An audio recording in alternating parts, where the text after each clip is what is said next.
Simbora estudar 300 onças, Simões Lopes Neto. Hoje eu vou começar a analisar as obras da UEM, do vestibular UEM 2024, tá? Essa lista saiu aí há pouco tempo e falta pouco tempo, né? Então eu vou tentar correr aí. Algumas obras eu já tenho analisadas, né? Mas vou tentar trazer aqui para vocês o que eu ainda não analisei. Nós temos aqui dois contos do Simões Lopes Neto, tá? Do livro Contos Gauchescos. São contos que eu já conheço, dei uma relida, tá? Então, passando aqui para vocês. E o primeiro deles é 300 onças. Logo em seguida já faço aqui também o Boi Velho, tá? 300 onças, primeiro nós temos que pensar o seguinte, tá? Simões Lopes Neto, onde eu encaixo o Simões Lopes Neto, né? Em que período literário? Simões Lopes Neto está ali, né, no pré-modernismo.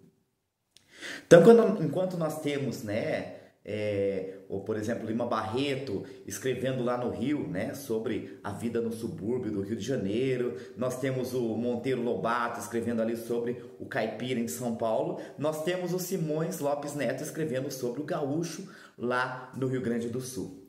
E essa obra, nós temos um narrador. Nós sabemos o nome desse narrador porque nós temos ali na apresentação do livro. E esse narrador é o Blau, né? O Blau, ele fala para nós ali, o Blau Nunes, né? Ele fala que ele é o narrador, né? Deixa bem claro isso, tá? E inclusive já é um narrador com 88 anos, né? Então ele vai puxar lembranças da sua memória. Esse conto aqui, tá? Esses contos são contos curtos. Esse 300 onças, né, se refere a quê? O que são 300 onças? Não é o animal, tá? Onças são moedas, né? Então são 300 onças, 300 moedas, tá? E ele fala ali que um dia, né, para vocês verificarem como é a linguagem aqui, eu tropeava nesse tempo de uma feita que viajava de escoteiro com a guaiaca empanzinada de onças de ouro. Vim varar aqui neste mesmo passo, por me ficar mais perto da estância da Coronilha, onde devia pousar. Então esse livro todo, né, esse conto também, né, ele é cheio de expressões, né,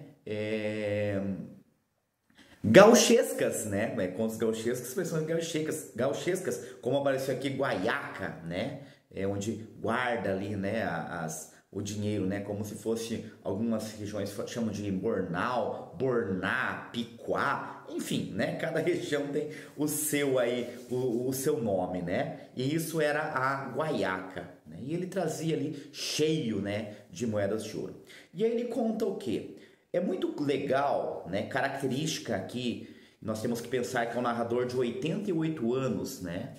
Pessoal, o narrador não é o Simões Lopes Neto, o narrador é o Blau Nunes, personagem criado pelo Simões Lopes Neto.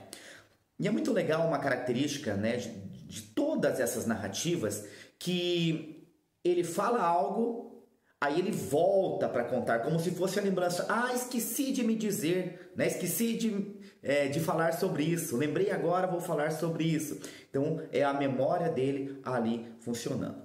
Então, ele vinha, né, com essas 300 onças ali, né, na sua guaiaca, e de repente ele vê ali um lugar, né, uma restinga, né, uma sombra ali, e dá vontade dele pular, né, naquela água, né, ele vê uma água ali, estava quente, né, água tão fresca, tão limpa, e, né,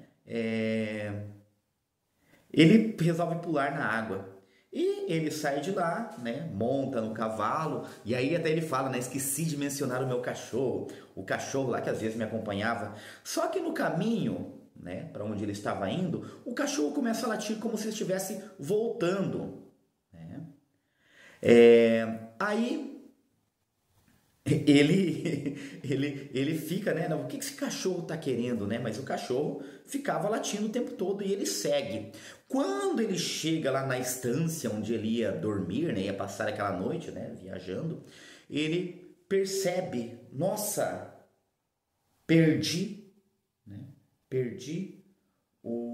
cadê a guaiaca com as moedas de ouro? Né? E aí que ele pensa, nossa, o cachorro estava me avisando. E ele sai com tudo, já é tarde, né? Já é final da tarde, ele sai com tudo. Nisso ele encontra, né, com um grupo que estava chegando. E ele até pensou em conversar com o grupo, mas ele não falou sobre aquilo, né, à pressa, e voltou. E quando ele chegou no local já era noite, né? E ele começou a campear ali, a procurar. Estou usando umas expressões aqui do Rio Grande do Sul, tá? Procurou, né? Olhou ali em volta, nada, viu as estrelas iluminando, né? E nada. E esse conto é curioso que ele traz um certo envolvimento dele com a natureza, né? Ele começa a olhar para as estrelas, tá? E ele lembra dos filhos dele, né? As Três Marias lembram dos filhos dele, das crianças dele. Nesse livro também há muito, né? Nesse conto e no próximo conto que eu vou analisar aqui para vocês também, para quem está fazendo vestibular, o UEM,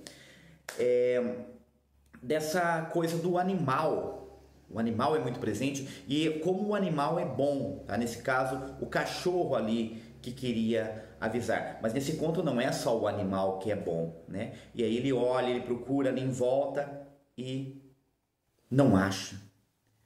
E aí qual é o pensamento dele, né? Tem aquela coisa da honestidade. E agora, como eu vou enfrentar, né? Eu sou pobre, né? Como que eu vou voltar lá e dizer pro meu patrão é bravo, meu patrão não vai aceitar isso. E a vergonha, né, de eu ter perdido assim, o meu patrão vai achar que eu roubei, como que eu posso dizer que eu esqueci quando fui entrar na água, né? Ele não vai aceitar. E ele decide se matar, né? E no que ele decide se matar, a natureza dá um sinal, né, para ele. Eu vou narrar, vou ler aqui para vocês, tá? Tirei a pistola do cinto, então iria se matar, né? Tirei a pistola do cinto, armei-lhe o gatilho, benzi-me e encostei no ouvido o cano grosso e frio carregado de bala. E aí tem discurso direto aqui. Ah, Patrício, Deus existe. É um costume tá do Blau chamar de Patrício. No Rio Grande do Sul é uma expressão muito usada, né? Chamar o próximo de Patrício. No refilão, naquele momento, olhei para diante e vi as Três Marias luzindo na água. O Cusco encrapitado na pedra. Ao meu lado estava me lambendo a mão e logo o zaino relinchou lá em cima, na barranca do riacho. Ao mesmíssimo tempo que a cantoria alegre de um grilo retinia ali perto um oco de pau. Patrício, não me avesto do merecia, mas era Deus que estava no luzimento daquelas estrelas. Era ele que mandava aqueles bichos brutos arredarem de mim a atenção. Então, né, os animais fizeram aquilo com ele através da luz ali, né, das estrelas, e ele sentiu que a presença de Deus, que ele não podia se matar. E aí ele volta lá, né, para a estância onde ele ia passar a noite. Ele volta, né, e pensando o que eu vou fazer. Eu vou vender todas as minhas coisas e eu pago lá, né? Eu sou honesto, eu dou um jeito lá, eu devolvo essas moedas ao meu patrão, né? Nem que eu fique pobre, mas eu volto lá. E aí quando ele volta, a surpresa, né? Vou ler o finalzinho do conto aqui.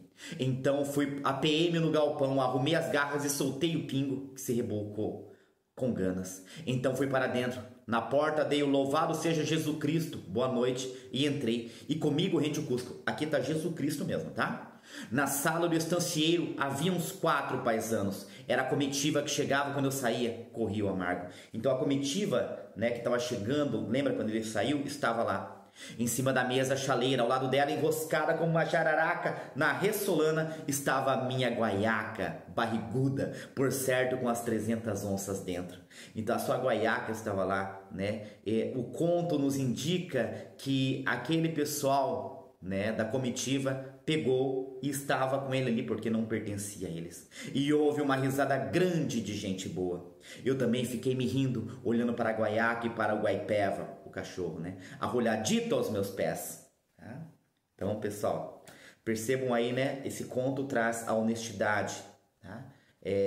A questão da fidelidade dos animais, né, principalmente do cachorro, mas a questão da honestidade dos gaúchos daquela época, tá? A preocupação dele quando ele iria se matar não era tanto o fato do dinheiro, dele não ter o dinheiro, era como ele iria olhar para o seu patrão, né? Passou na cabeça dele, poxa, vão me chamar de ladrão, eu não sou ladrão, tá? Então era essa vergonha o que o preocupava.